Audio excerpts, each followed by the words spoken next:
습니다. 오늘 창세기 20번째 시간이고요. 오늘 본문은 창세기 9장 1절부터 29절까지 말씀입니다. 우리가 저번 시간까지 그 1년 정도의 시간 동안 방주 안에 있는 그 노아 가족들을 하나님이 잊지 않으시고 곤념하셨다. 한시도 잊지 않고 눈을 떼지 않고 지켜 주셨다. 그래서 물이 150일 동안 감하고 또 노아는 그 지혜를 사용해서 그 물이 마른 것을 확인하고 방주에서 나오자마자 하나님께 예배를 드림으로 8장의 내용이 이제 마무리가 되었는데요. 8장에서 제일 중요한 것은 하나님이 계획을 바꾸셨다는 거죠. 인간은 아무리 심판해도 죄를 짓는 존재라는 것을 하나님께서 아시고 이제는 그들을 물로 다시는 멸하지 않겠다. 그래서 하나님의 계획이 바뀌셔서 이제 그 죄의 문제를 벌로 다스리는 것이 아니라 오직 예수 그리스도의 희생의 십자가를 통해서 그 죄를 다스리겠다라고 이제 계획을 바꾸시는 하나님의 유턴이 일어났던 굉장히 중요한 내용이었습니다. 자, 이제 인류의 시작이 이제 새롭게 시작이 되는데요. 사람은 그 화재나 지진이나 홍수에 큰 사고를 겪으면 사고 후유증, 외상후 스트레스, 그게 또 심하면 트라우마를 겪는다고 그렇게 이야기를 하고 있지 않습니까? 한번 우리가 노아의 입장에서 보면 1년 동안 하늘이 열려서 물이 쏟아지고 땅이 갈려져서 물이 솟아오르는 그 속에서 1년 동안 있었어요. 그 나와 보니까 그 세상은 다 폐허가 되어버린 거죠. 사체들만 떠다니는 그 현실 앞에 섰을 때 노아가 어떤 마음이었을까요? 물론 하나님의 심판 가운데서 살았다 구원 얻었다는 감사와 안도감이 있지만 막상 방주문을 열고 나왔을 때 맞닥뜨린 현실은 어땠을까요? 저는 굉장히 두려웠을 것 같아요. 막막했을 것 같고요. 외로웠을 것 같아요. 그 세상의 모든 사람이 다 죽고 오로지 우리 가족만 남고 폐허가 된 아무것도 건질 것이 없는 그 세상을 바라보는 노아는 얼마나 깊은 절망감에 빠져 있었을까, 그런 생각이 든다는 거죠. 상담심리학자들이 얘기하는데요, 이런 트라우마를 겪은 사람들이 회복하는 그 회복 탄력성이 있다고 합니다. 근데 회복 탄력성의 중요한 게 뭐냐면 첫째는 관계성이래요. 가족이나 친구나 이웃과 사회가 계속 얼마만큼 공감해주고 위로해주느냐. 그래서 우리가 이런 큰 사고를 겪었을 때 전 국민이 애도하고 슬퍼하는 것은요, 사실 굉장히 중요한 겁니다. 그리고 도전성이래요. 그게 뭐냐면 이 감당할 수 없는 이 사건을 내가 얼마만큼 극복할 의지가 있느냐, 이게 굉장히 중요하다는 거예요. 그리고 수용성, 내가 이것을 얼마만큼 받아들이느냐. 그러니까 이것이 높으면 높을수록 훨씬 이 회복이 빨리 진행된다는 것이죠. 근데 이런 부분도 도움이 되는 건 사실이지만 정말 근본적으로 우리 안에 있는 두려움, 깊은 절망감, 공포, 외로움, 현실의 막막함, 이것을 어떻게 해결할 수 있느냐? 하나님 앞에 나와야 된다는 거예요. 그래서 노아는 나오자마자 하나님 앞에 나와 예배를 드렸다는 거예요. 우리는 이 말씀을 묵상하면서 이 예배는 감사의 예배라고만 생각하지만 저는 현실 앞에서 노아가 정말 감사만 있었을까? 저는 노아가 이 예배를 드릴 때 얼마나 절실했을까? 얼마나 절실했을까? 정말 아무것도 할 수 없는 이 현실, 무엇부터 해야 될지 모르는 이 깊은 절망감을 가지고 하나님께 예배 드리러 나오는 그 예배의 심정이 여러분 어떤지 아십니까? 혹시 그런 경험이 있으세요? 정말 내가 깊은 두려움과 공포와 외로움, 현실의 막막함 앞에서 하나님 앞에 예배드리 나온 적 있으세요? 저는 있거든요. 많거든요. 정말 간절해요. 정말 간절하죠. 그러니까 하나님은 그 폐허 속에서 믿음으로 서 있는 그 노아의 예배를 받으시고 축복하시는 거죠. 그래서 두 번째 인류의 시작은, 새로운 시작은 뭐로 시작하느냐? 하나님의 축복으로 시작하고 있다는 것입니다. 1절 다 함께 읽겠습니다. 시작. 하나님이 노아와 그 아들들에게 복을 주시며 그들에게 이르시되 생육하고 번성하여 땅에 충만하라. 지금 이상한 것은요, 창세기 1장부터 지금까지 또 창세기 8장에도 동일한 내용의 축복의 내용이 있습니다. 이게 왜 이렇게 하나님의 축복의 내용이 반복이 될까요? 1차 저자는 분명히 시내산에 있는 광야를 지나는 이스라엘 백성들이죠. 2차 독자는 우리지 않습니까? 그럼 1차 독자들에게 도대체 무슨 메시지를 주고 싶을 것일까요? 왜 이 하나님이 복을 주겠다는 8장에도 있는데 똑같은 내용을 또 반복하거든요. 1장에도 있고 창세기 1장에도 있고요. 아니 창세기에 보면 계속 나와요. 아브라함에게도 나오고요, 야곱에게도 나오고 계속 나오거든요. 왜 그럴까요? 그것은 궁금한 거죠. 왜? 인간의 죄악으로 심판받은 후에도 하나님이 창세기 1장 28절에 했던 인류를 향한, 아담을 향한 그 축복이 유효한가? 사람들은요, 누가 축복을 빌지만 내가 잘못해서 심판을 받으면 그 복까지 없어진다는 두려움이 있죠. 근데 오늘 창세기 9장의 대답은 뭐예요? 유효하다는 거예요. 유효할 뿐만 아니라 그 언약은 신실하며 영원하며 완전하다는 거예요. 그러니까 지금 시내산에서 그 시내산의 언약을 받은 이스라엘 백성들은 뭐냐면, 이 언약이 도대체 어떤 언약이며 이 언약이 도대체 하나님께서 왜 우리에게 이 복을 주시느냐, 그 궁금함이 있다는 거죠. 여러분, 하나님의 축복은 다른 이방신들과 세상의 축복과는 다릅니다. 하나님의 축복은 인간의 어떤 특정하고 특별한 대가로 주시는 것이 아니에요. 하나님의 축복은 애초에 처음부터 무조건적으로 주시는 하나님의 은혜라는 거예요. 성경을 읽어보면요, 하나님이 우리에게 축복을 주실 때 그런 마음이라는 거예요. 하나님은 그냥 무조건적으로 주세요. 그것이 바로 하나님께서 우리에게 주시는 축복의 마음이라는 거예요. 그런 면에서 보면 세상 모든 사람들은 하나님의 은혜를 입고 살아가는 거예요. 근데 두 종류로 나누는 거죠. 깨달은 사람은 감사하면서 살아가는 거예요. 그걸 못 깨달으면 뭐예요? 불평하며 살아가는 거죠. 이 두 분류밖에 없는 거예요. 예. 여러분, 가족이나 친구들, 사랑하는 사람 혹시 깜짝 생일 파티를 해준 적이 있으십니까? 아이들 어릴 때 친구들 있죠. 그냥 불을 다 끄고 케이크를 들고 기다리는 마음이 어때요? 야, 빨리 나타나. 나타나기만 하면 내가 생일 노래도 불러주고 축복도 해줄 거다. 막 그런, 언제 나타나지? 막 기다려지잖아요. 저는요, 하나님이 그런 마음 같아요. 야, 노아가 언제 방주에서 나오지? 나오기만 나와라. 내가 마음껏 축복하겠다는 거예요. 마음껏 축복하겠다는 거예요. 여러분, 하나님이 이렇게 우리 인간들에게 정말 복을 주시려고 하는 거예요. 근데 왜 그럴까요? 왜 이렇게 자꾸 복을 주시려고 할까요? 하나님의 진심이 뭐냐면, 하나님의 백성들이 정말 하나님의 복을 누리고 살아가는 걸 보고 싶으세요. 자녀들에게 건강해라, 건강해라. 어릴 때부터 계속 그러죠. 왜 그래요? 자녀들이 정말 건강하게 살아가는 모습을 부모들은 보고 싶은 거죠. 그래서 하나님이 우리의 삶을 보실 때 하나님이 우리를 향한 기대가 뭐냐면, 정말 하나님의 복을 받고 살아가기를 너무 간절히 원하는 거예요. 그걸 보고 싶은 것이죠. 그래서 하나님의 축복은 결코 중단되거나 포기되지 않아요. 내가 신앙에 좀 넘어질 때도 있고요, 실패할 때도 있고요, 실수할 때도 있어요. 그때 우린 절대 그런 의심하면 안 돼요. 하나님의 축복이 사라진 건 아닐까? 내가 신앙생활 열심히 못해서, 내가 하나님 앞에 부끄러운 삶을 살아서 하나님의 축복이 없어진 건 아닐까? 절대 그런 의심하지 마세요. 하나님은 괜찮아, 괜찮아. 나는 너의 특별한 행동과 특별한 행위로 너에게 복을 주는 게 아니야. 무조건 애초에 너를 복을 주기로 내가 작정했어. 그걸 지금 이스라엘 백성들에게, 오늘 우리 하나님 백성들에게 이야기를 하는 거죠. 그래서 이스라엘 백성들이 민수기 6장 24절 여기 있습니까? 예, 다 함께 읽겠습니다. 시작. 여호와는 내게 복을 주시기로 너를 지키시기를 어떻게 해요? 원한다는 거예요.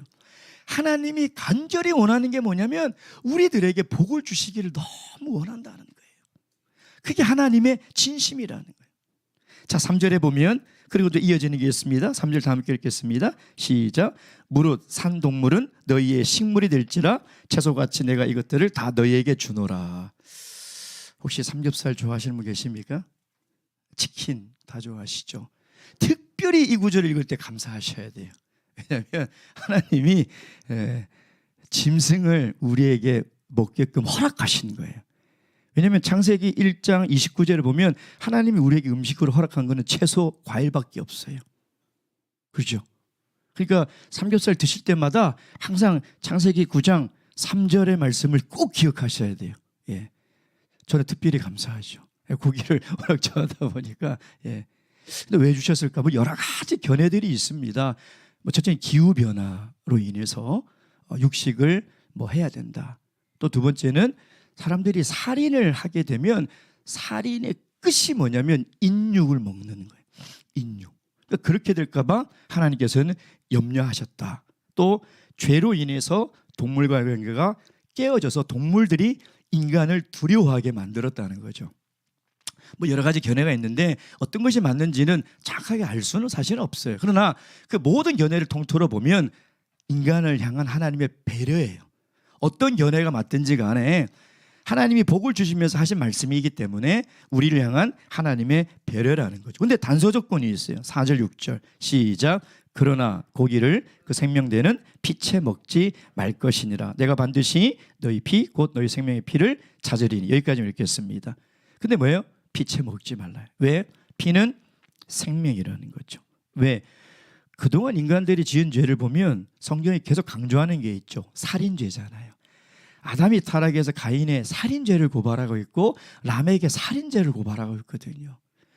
그러니까 창세 시대 때부터 인간은요, 인간의 생명을 귀하게 여기지 않았다는 거예요. 그게 죄의 본능이라는 거예요. 그게 죄의 본능.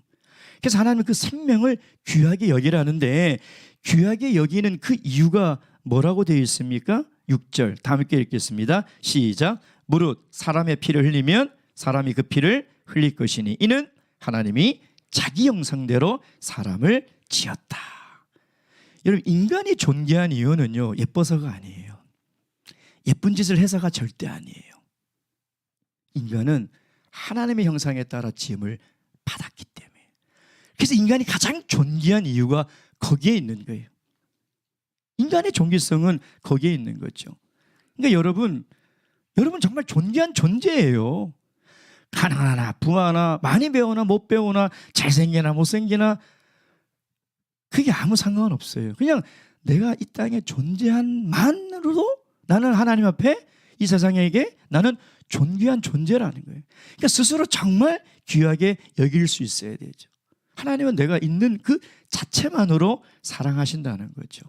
근데 성경 이야기가 뭐냐면 그 생명이 타인이든 보인이든 그것을 해할 때는 하나님의 주권에 도전하는 거라는 겁니다. 그래서 하나님은 인류를 다시 축복해서 살인하면 하나님의 축복이 뭐예요? 번성해야 되잖아요. 그 하나님의 뜻이 흩어져서 번성해야 되는데 막히게 되지 않습니까? 그러니 인간의 생명을 귀하게 여기고 생명을 죽이지 말라는 하나님의 명령이 하나님의 축복 안에 들어가 있는 거죠. 자, 두 번째 이제 무지개 언약에 이제 나옵니다. 무지개 이제 언약에 대해서 나오는데 여러분 무지개가 뜨면 어떤 생각을 가지시나요? 대부분 스마트폰을 켜놓고 무지개를 찍어서 SNS에 올리죠. 무지개를 보면 어떤 생각을 가지나요? 근데 여기에 사실 하나님의 무지개 언약의 설명이 다 있지 않습니까? 9절 말씀 보겠습니다. 다 함께 읽겠습니다. 9절 시작. 내가 내 언약을 너희와 너희 후손과, 자 11절 말씀 보겠습니다. 내가 너희와 언약을 세우리니. 여기 계속 보면요, 이 무지개 언약의 첫 번째 특징이 뭐냐면 하나님의 일방적인 언약이라는 거예요. 일방적인 언약. 그러니까 성경에 보면 하나님이 우리와 맺은 언약이요, 형식적으로는 쌍무 언약처럼 보여요. 너희들 이렇게 해라, 내가 이렇게 하겠다. 근데 실제 내용을 찬찬히 들어보면 아니에요. 이거는 일방적인 언약이에요. 특별히 여기에 보면 11절에 세우리니 이 말이 있죠. 이게 원어적으로는 뭐냐면 일방적으로 하나님이 의지를 가지고 이 언약을 지켜나했다는 뜻이 이 단어 안에 있는 거죠. 자, 그렇다면 왜 언약을 하나님이 이렇게 주도적이고 일방적으로 언약을 세우셨을까요? 왜 그랬을까요? 우리에게는 이 언약을 지킬 능력이 전혀 없기 때문이죠.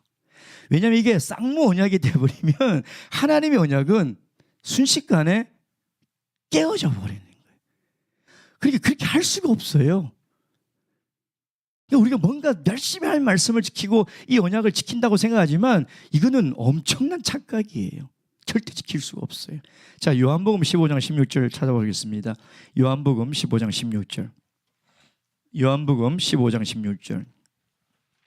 요한복음 15장 16절. 앞부분만 읽겠습니다. 시작. 너희가 나를 택한 것이 아니요 내가 너희를 택하여 세웠나니. 자, 그리고 요한일서 4장 19절도 보겠습니다. 요한일서 4장 19절 말씀. 요한일서 4장 19절 말씀. 자, 읽도록 하겠습니다. 앞부분만. 시작. 우리가 사랑함은 그가 먼저 우리를 사랑하셨습니다. 여러분, 왜 하나님이 우리를 먼저 택하시고 우리를 먼저 사랑하셨을까요? 여러분, 타 종교는요, 다 인간이 뭔가 신을 찾아갑니다. 이게 신일까? 이게 맞는 신일까? 그래서 인간이 신을 선택해요. 나 저 신을 섬겨야 되겠다, 믿어야 되겠다. 근데 기독교는요, 하나님이 인간을 찾아오세요. 그리고 인간을 택하시고 인간을 사랑하시죠. 왜 그럴까요? 우리의 사랑은 언제 변할 줄 몰라요. 그러니까 이거는 불가능한 거예요. 우리가 아무리 하나님을 지금 뜨겁게 사랑한들 이건 영원할 수가 없어요. 언제 바뀔지도 모르고요, 언제 변할지도 모르는 거죠. 그러니 만약 우리가 하나님을 먼저 찾아서 택해서 하나님을 믿었다면 이건 진짜 큰일 나는 거예요.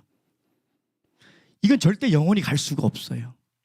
하나님이 오셔서 하나님이 택하시고 하나님이 사랑해 주셔야 돼요. 그래야 그 언약이 영원히 깨어지지 않고 유지할 수 있는 거죠. 그러니까 이 무지개 언약이 지금 그걸 우리에게 이야기를 하고 있다는 것입니다. 여러분, 이것을 우리 성경은 은혜라고 하는 거예요. 하나님이 우리를 먼저 사랑하시고 우리를 택하신 거. 이거 은혜라고 하는 거죠. 근데 우리 16절, 이제 이게 영원한 언약이에요. 자, 16절 다시 우리 9장 16절 말씀 보도록 하겠습니다. 16절 다 함께 읽겠습니다. 시작. 무지개가 구림 사이에 있으리니 내가 보거나 하나님과 땅의 무릇 혈기는 모든 생물 사이에 된 영원한 언약을 어떻게 해요? 기억하리라. 누가 기억해요? 하나님이. 우리는 기억력이 아무리 좋아도 영원히 기억 못하잖아요. 나중에 치매에 걸리면 자기도 기억 못해. 내가 누군지도 모르는데 그러잖아요. 근데 하나님은 기억력이 나빠질 수가 없잖아요. 하나님이 내가 기억하겠다는 말은 무슨 말이에요? 절대 잊어버리지 않겠다. 언제까지요? 영원히. 그러니까 우리가 얼마나 안심이에요. 만약에 하나님이 야, 이 언약 너희 기억해라? 너희가 책임져라? 라고 했다면 이 언약은 절대 영원한 언약이 될 수가 없어요. 얼마나 불안하겠어요. 야, 내가 그 언약을 잃어버리면 어떻게 하지? 내가 그 언약을 내가 상실하면 어떻게 하지? 불안해서 어떻게 살아가냐 이 말이에요. 얼마나 감사해요. 때로는 우리가 하나님 언약을 잊을 수도 있어요. 때로는 우리가 언약대로 못 살 수도 있죠. 아니, 못 살 때가 더 많죠. 근데 하나님은 늘 자비와 긍휼을 베풀어 주셔서 우리에게 일방적으로 언약을 지키시고 우리를 택하시고 우리를 사랑하시고 우리를 영원히 기억하시니 얼마나 감사하냐. 이제 무지개를 보면 스마트폰을 꺼내서 찍지 마시고 하나님을 찬양하세요. 야, 무지개를 통해서 하나님이 우리를 사랑하시고 구원하시는 그 언약이 영원하구나. 하나님이 그 증거로 우리에게 보여줬구나. 그래서 이 무지개는 하나님의 사랑의 메시지예요. 그 인류를 얼마나 사랑하는지를 하나님께서 보여주는 사랑의 증거라는 거예요. 12절 말씀 보겠습니다. 12절 다 함께 읽겠습니다. 시작. 하나님이 가라사대 내가 나와 너희와 및 너희와 함께하는 모든 생물 사이에 영세까지 세우는 언약의 뭐요? 증거가 이것이니 무지개라는 거예요. 증거, 증표라는 거죠. 증표 또는 기호, 원어는 또 기호라고 번역을 해놨는데 이 무엇은 누구나 뚜렷이 알 수 있는 하나님의 그 언약의 영원성과 사랑을 눈으로 보여주는 거죠. 왜 그랬을까요? 인간은 눈에 안 보이면 잘 못 믿어요. 의심해요. 하나님이 말씀으로만 하면 충분할 것 같은데 그렇지 않다는 거죠.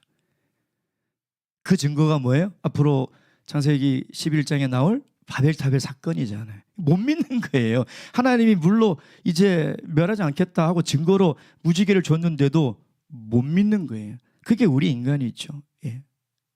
그러니까 여러분, 이 노아의 후손들이 살면서 어느 날 갑자기 비가 내립니다. 하루가 지나고 이틀이 지나고 3일, 장마 기간, 일주일 내내 비가 오면 그 트라우마가 살아나는 거예요.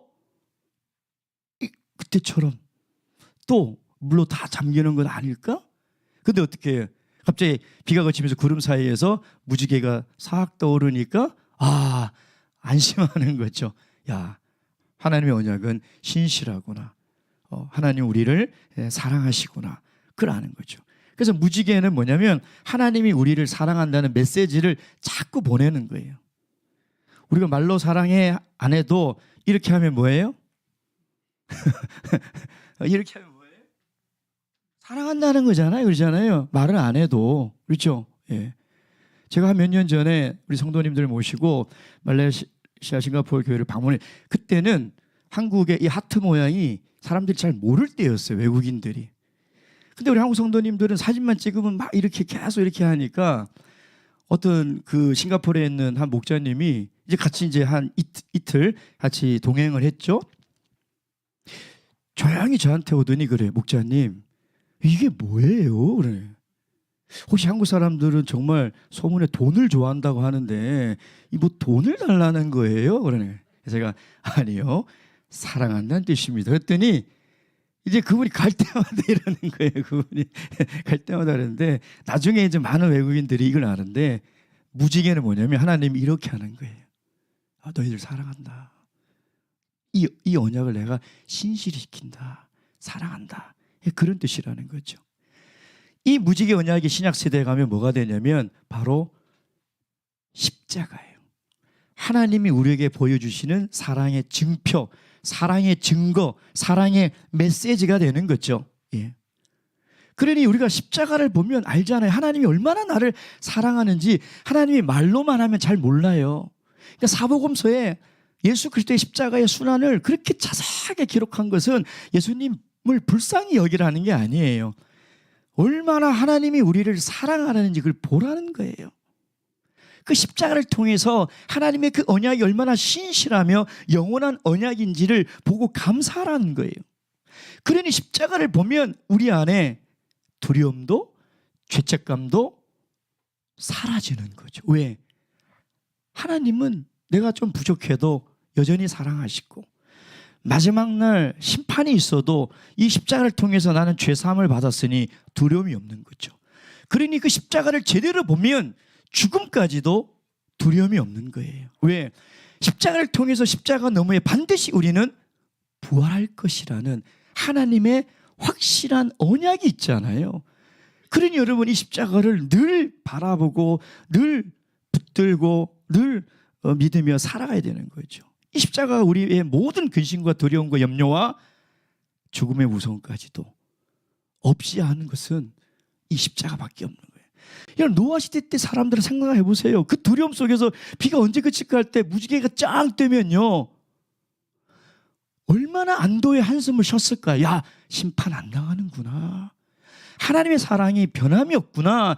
하나님의 말씀이 거짓이 없구나. 신실하구나. 그걸 계속 느끼는 거예요. 그러니 하나님의 사랑이 의심스러울 때 십자가 앞으로 오세요. 십자가에 달리신 예수님을 보세요. 그분의 손에 못자국을 만지시고 옆구리에 창자국을 만지세요.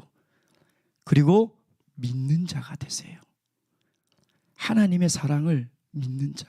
그 믿음이 모든 두려움에서 죄책감에서 우리를 자유롭게 할 거예요. 로마서 5장 8절 말씀 보겠습니다. 로마서 5장 8절 다 함께 읽겠습니다. 시작. 우리가 아직 죄인 되었을 때에 그리스도께서 우리를 위하여 죽으심으로 하나님께서 우리에 대한 자기의 사랑을 확증하셨느니라. 하나님이 우리를 얼마나 사랑하는지를 이 십자가를 통해서 보여주셨다는 거죠. 그러니 하나님의 사랑을 의심하면 안 돼요. 야, 하나님 정말 나 사랑하는가? 보여줬잖아. 내가 구원 받았을까? 그거 왜 의심해요? 이게 우리 구원의 확실한 증거잖아요. 이것보다 확실한 증거가 어딨냐 이 말이에요. 그러니 얼마나 마음이 놓입니까? 이게 뭔가 내 어떤 신앙의 행위로 구원을 받고 한다면 늘 불안하잖아요. 그래서 뭐 일반 교회 성도들은 구원의 확신이 없잖아요. 그렇지 않습니까? 늘 불안한 거예요. 내가 믿음이 좋아서 예수를 영접했다고 하는데 어느 날 보니까 믿음이 사라지니까 불안한 거죠. 그 믿음이 아니라 예수 그리스도의 십자가로 우리를 구원한다는 거죠. 자, 그런데 오늘 9장 마지막 절에 보면 이제 노아의 실수의 얘기가 나옵니다.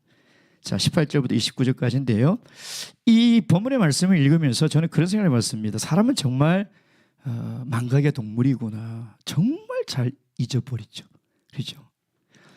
우리가 국가적 재난을 많이 당했잖아요. 성수대교가 무너지고 삼풍백화점이 무너지고 세월호에서 그 아이들이 정말 물에서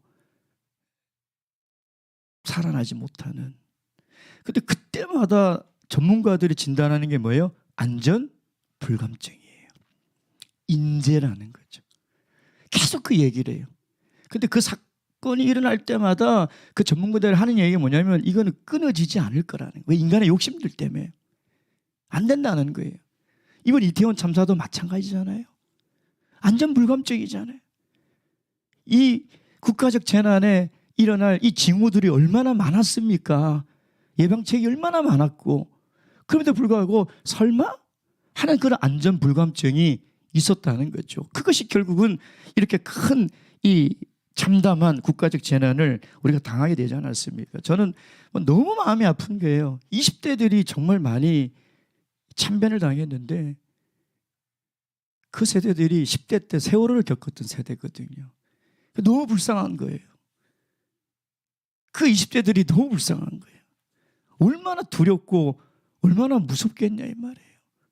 그 10대 때는 그 끔찍한 세월호 사건을 겪고 또 얼마 가지 않아서 20대가 되었는데 그 친구들이 같이 있는 직장 동료가 이런 참변을 당하니 와, 정말 그들의 마음이 어떨까라는 생각에 저도 막 눈물이 나더라고요.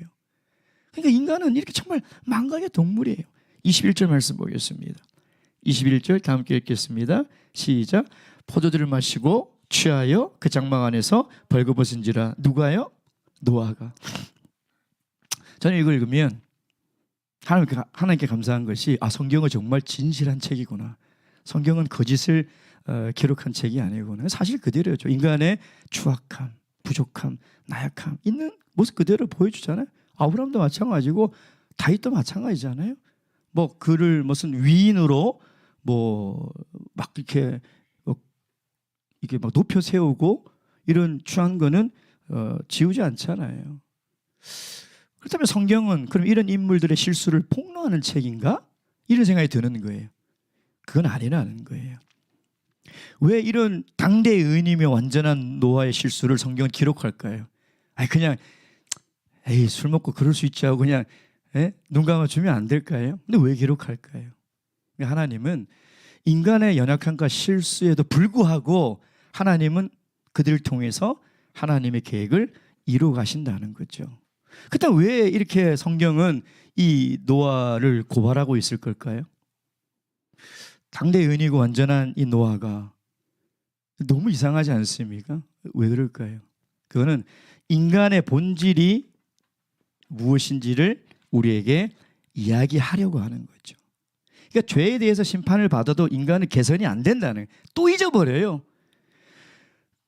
어마어마한 노아의 그 홍수의 심판을 겪었어요. 그 죄 때문이라는 것을 노아는 너무나 잘 알아요. 왜냐하면 120년 동안 방주를 만드시며 본인의 입으로 외쳤어요. 하나님이 죄로 인해서 물로 심판하겠다. 120년을 외쳤어요. 근데 자기가 죄를 짓고 있어요. 자기가 죄를 짓대요. 이게 인간이라니까요. 이게 우리의 본 모습이에요. 그러니까 자기 자신에 대해서 너무 큰 기대 걸지 마세요. 나 요즘 신앙생활 잘하고 있어. 절대 그런 기대를 하지 마세요. 인간은 그런 존재가 아니에요. 혹시 지금 속으로 앉아서 나는 절대 그렇지 않아요. 제일 위험한 사람이에요. 왜? 교만한 사람은 제일 패망의 선봉이. 그러니까 그런 마음을 가지고 있다면 그 사람은 제일 먼저 꼬그라질 거예요. 왜? 하나님은 교만한 사람은 반드시 꺾어버리기 때문에. 정말 그 무서운 생각이에요. 그게 뭐냐면 성경은 뭘 얘기하냐면 노아가 야, 이 형편은 이게 아니라 인간은 다 실수할 수 있다는 거예요. 인간은 다 연약하고 인간의 존재가 그렇다는 거예요. 여러분 제 안에도 죄가 얼마나 많겠어요. 왜 동의를 안 해주세요? 감사한 건 그게 감춰져 있다는 게 제가 너무나 감사해요. 와, 이 더럽고 냄새나는 죄가 투명하게 보인다면 제가 어떻게 여기서 설교를 하고 있겠습니까? 죽었다 깨어나도 못해요. 어떻게 설교를 해요? 제 안에 죄가 드러나는데 너무나 감사한 게 그게 여러분 눈에 안 보인다는 거예요. 저는 그래서 이 자리에 설 수 있는 거예요. 근데 제 안에 죄는 있어요. 분명히 있어요. 그걸 알아요. 그래서 너무 그게 두렵고 무서울 때가 참 많은 거죠. 그러니까 저는 절대 나는 그러지 않을 거야 생각할 수가 없어요. 저는. 왜? 전 자주 그러니까. 우리 경상도에서요, 두 사람이 뭐 네가 잘했니 내가 잘했니 막 싸우면서 너는 뭐 이것도 잘못했고 이것도 잘못했고 너는 인간이 왜 그래? 와 그라노? 막 싸우는데요, 단 한 단어로 그냥 딱 끝내는 말이 있습니다. 그게 뭔지 알아요? 야, 너는 왜 이래 실수하고 너 이게 잘못이야. 막 너는 인간이 왜 그래? 그러면 상대방이 딱 그래. 지는. 그럼 끝이에요. 니나 내나 똑같다는 거예요. 너는 뭐 그렇게 잘난 게 있고 너는 뭐 그렇게 죄를 안 짓냐는. 지는 그럼 끝나요. 할 말 없어요. 똑같은 거예요. 노아에게 욕할 사람이 누가 있어요? 천국 가면 노아가 그럴 거예요. 지는. 그러니까 성경은 지금 그걸 이야기하고자 하는 거죠. 고린도전서 10장 12절 말씀 여기 있나요? 고린도전서 10장 12절 다 함께 읽겠습니다. 시작. 그런즉 선줄로 생각하는 자는 넘어질까 조심하라. 제일 위험할 때가 뭐냐면 내가 지금 믿음에 잘 서 있구나. 나 신앙생활 잘하구나. 이때가 제일 위험한 때라는 거죠. 그러니까 성경은 지금 그 얘기를 하고 싶은 게 아니라 새 아들에 대한 태도를 이야기하고 싶은 거예요. 자, 22절부터 23절 읽겠습니다. 시작. 가나안의 아비함이 그 아비 하체를 보고 밖으로 나가서 두 형제에게 고하매 셈과 야벳이 옷을 취하여 자기들의 어깨에 메고 뒷걸음쳐 들어가서 아비 하체에 덮었으며 그들이 얼굴을 돌이키고 그 아비 하체를 보지 않으였더라. 함은 보고 조롱하고 고발했어요. 셈과 야벳은 하체를 덮어주는데 저는 셈과 야벳의 행동을 보면요, 제가 만약에 이제 셈이나 야벳이면 이제 덮을 거를 들고 뒷걸음질 가다가 궁금해서 한번 볼 것 같아요. 안 보기가 어려워요. 진짜 안 보기가 어려워요. 저는 킬끔 볼 것 같아요. 그리고 안 봤다고 할 것 같아. 근데 이 두 사람은 진짜 안 본 거예요. 와, 이게 진짜 아무리 생각해도 너무 어려운 일이에요. 봤지만 얘기를 안 할 수는 있어요. 근데 그걸 안 보는 건 진짜 어려운 거죠. 그리고 덮어줬다는 거죠. 좀 극단적인 얘기긴 하지만 한 성도님이 저녁에 이 일원동 목자골목을 가는데 제가 술을 먹고 대자로 누워 있어요. 와, 그러면 어떨까요? 입이 근질근질해서 쇼킹한 사건 아니겠습니까? 이건 대박 사건이죠, 우리죠. 이걸 못 본 척하고 덮어줄 수 있을까요? 힘든 일이에요. 정말 힘든 일이에요. 그러니까 우리 인간의 본능에는요, 타인의 죄와 실수를 보면 그걸 드러내고 이야기하며 느끼는 쾌감이 있어요. 희한해요. 인간이 그래요. 근데 그러지 않은 사람이 있죠. 다윗. 사무엘하 1장에 보면 사울의 죽음의 소식을 듣습니다. 평생을 자기를 죽이려고 쫓아왔던 사람의 죽음의 소식을 들으면 어때요? 기쁘죠? 아니에요. 거기 보면 통곡을 해요. 그래서 그의 죽음을 위한 애가를 지어 부르거든요. 진심으로. 그래서 다윗은 정말 하나님 마음에 합한 사람이에요. 이렇게 살 수가 없어요.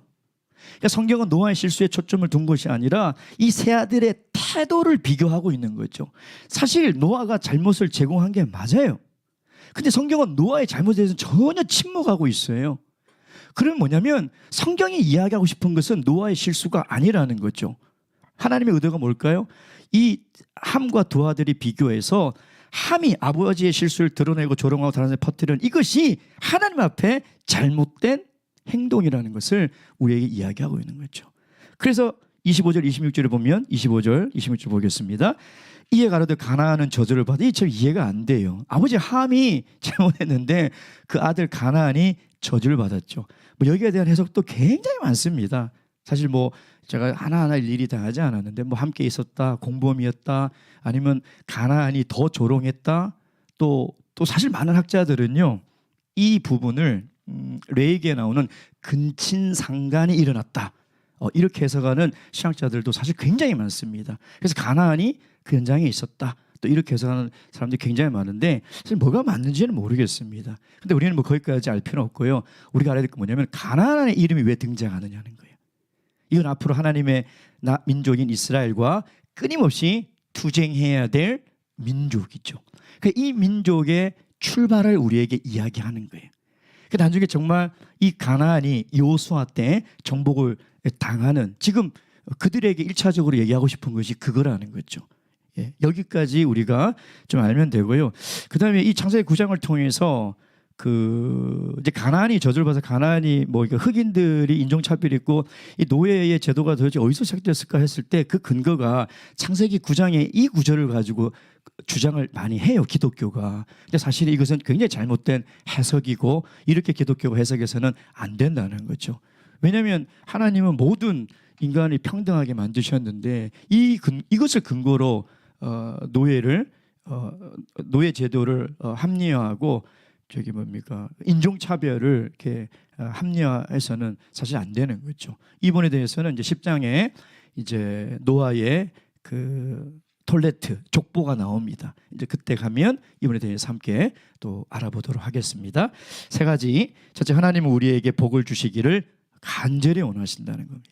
그리고 하나님의 약속은 절대 변하지도 않고 깨어지지 않고 영원히 성취된다는 것을 믿으시고, 사랑은 허다한 허물을 덮는다는 것입니다. 기도하실 때 오늘 창세기 9장의 말씀을 통해서 하나님께 나아갈 수 있도록 다 함께 기도하도록 하겠습니다.